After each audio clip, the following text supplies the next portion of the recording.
একসময় ভিলেনরা যা করতো এখন নায়করাই তা করে, যেমন ধরেন ড্রাগ অ্যাডিক্টেড, একজন রেপিস্ট, একটা জানোয়ার।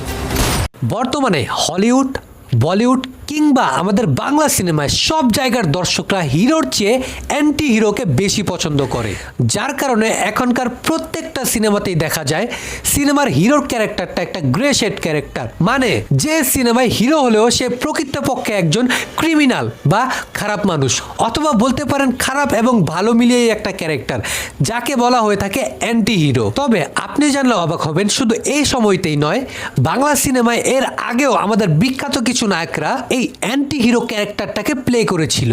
শুধু তাই নয়, কেউ কেউ এতটাই অ্যাগ্রেসিভ ভাবে এই ক্যারেক্টারটা প্লে করেছিল যে সিনেমায় তাকে অ্যান্টি হিরো না দেখে মনে হয়েছে সে যেন সিনেমার প্রধান ভিলেন। তো ভাই লোক, আজকে আমি বাংলা সিনেমার এমন কিছু নায়কদেরকে নিয়ে আলোচনা করব যারা এই অ্যান্টি হিরো ক্যারেক্টারটি খুবই এক্সক্লুসিভ, অ্যাট্রাকটিভ ভাবে প্লে করতে পেরেছিল।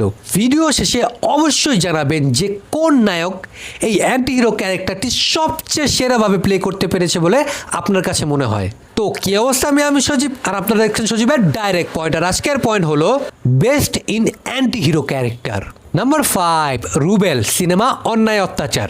আমাদের অ্যাকশন লিজেন্ড রুবেল কিন্তু খুবই কম সিনেমাতে এই অ্যান্টি হিরো ক্যারেক্টারটা প্লে করেছে, তবে তার বিখ্যাত সিনেমাগুলোর মধ্যে একটি সিনেমা হলো অন্যায় অত্যাচার, যেখানে সে একজন অ্যান্টি হিরোর রোল প্লে করেছিল। সিনেমায় সে একটি শহরের টেরর বা ত্রাস থাকে যাকে সকলে ভয় পায়, তবে তার এই গ্যাংস্টার হয়ে ওঠার পিছনে একটা গল্প রয়েছে। সিনেমার মধ্যে তার এই ক্যারেক্টারটা এতটাই রুথলেস ছিল যে এক পর্যায়ে সে টাকার জন্য নিজের আপন বোনকে পর্যন্ত বিক্রি করে দেয়।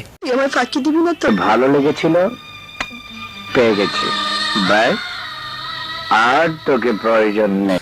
নাম্বার 4, আলেকজান্ডার, সিনেমা দুর্ধর্ষ কোপা। সম্ভবত এটা আলেকজান্ডার বইয়ের সর্বোচ্চ ব্যবসা করা সিনেমা।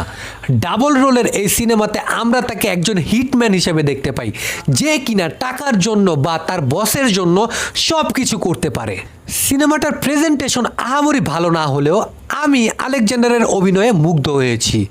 সিনেমাটায় দুইটা চরিত্র থাকলেও অ্যান্টি হিরোর ক্যারেক্টারটির কথা বলার ধরন, তার বডি ল্যাঙ্গুয়েজ, তার কার্যকলাপ সমস্ত কিছুই ছিল একেবারে একটি ভিলেন ক্যারেক্টারের মতোই, কিন্তু সিনেমা শেষ হতে হতে সে একেবারেই ভালো হয়ে যায়।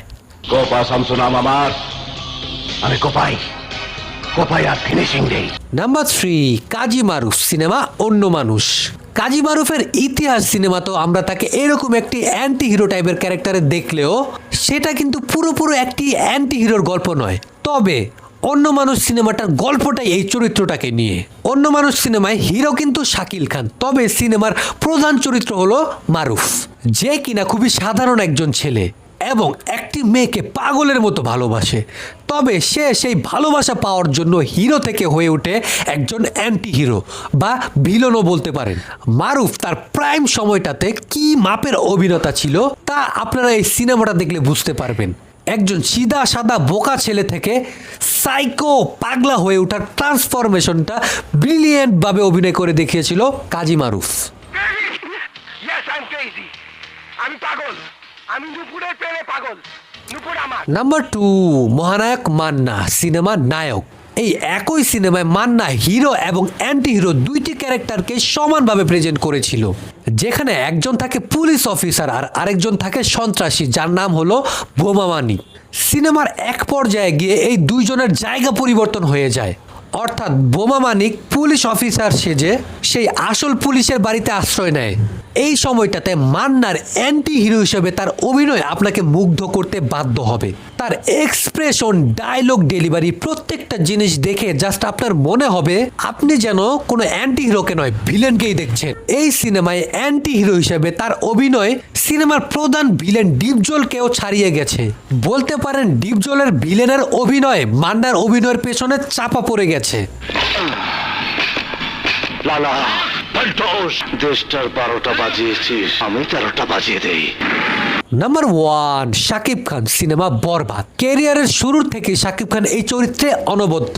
বলতে পারেন শাকিব খান এই ক্যারেক্টারটাতে এক্সপেরিমেন্ট করেই আসছে, কিন্তু বর্তমান সময়ে প্রত্যেকটা সিনেমাতেই আমরা তাকে একজন অ্যান্টি হিরো হিসেবে দেখতে পাচ্ছি। তবে এই র্যাঙ্কিং ভিডিওটা করতে সময় আমি কনফিউজ হয়ে গিয়েছিলাম যে শাকিব খানের কোন সিনেমাটাকে রাখবো, তাণ্ডব নাকি বরবাদ নাকি তুফান, কারণ এই তিনটা ক্যারেক্টারেই শাকিব খান একজন পাওয়ারফুল, অ্যাগ্রেসিভ এবং সমপরিমাণ অ্যান্টি হিরো ক্যারেক্টার। তবে বরবাদ ক্যারেক্টারটা ছিল একটু বেশি টক্সিক, একজন ড্রাগস অ্যাডিক্টেড, মেয়ে পাগল, ভায়োলেন্ট, কি নেই এই ক্যারেক্টারটায়।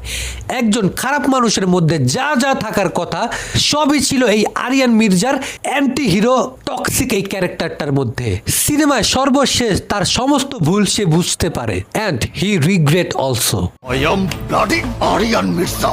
আমি তোর প্রেমে পড়ছি 1 সেকেন্ডে, আর তোরে ছাড়তে লাগবে আমার ন্যানো সেকেন্ড। তো ভাই লোক, অ্যান্টি হিরো ক্যারেক্টার প্লে করা এই নায়কদের মধ্যে কে সবচেয়ে বেশি অসাধারণভাবে এই ক্যারেক্টারটা প্লে করতে পেরেছে বলে আপনার মনে হয়? অথবা এই ক্যারেক্টারগুলোর মধ্যে কোন ক্যারেক্টারটা আপনার সবচেয়ে প্রিয় ক্যারেক্টার, অবশ্যই আমার কমেন্টে জানাবেন। তো দেখা হচ্ছে পরবর্তী আরও একটি ইন্টারেস্টিং ভিডিওতে। ততক্ষণ দেখতে থাকুন সজীবের ডাইরেক্ট পয়েন্ট।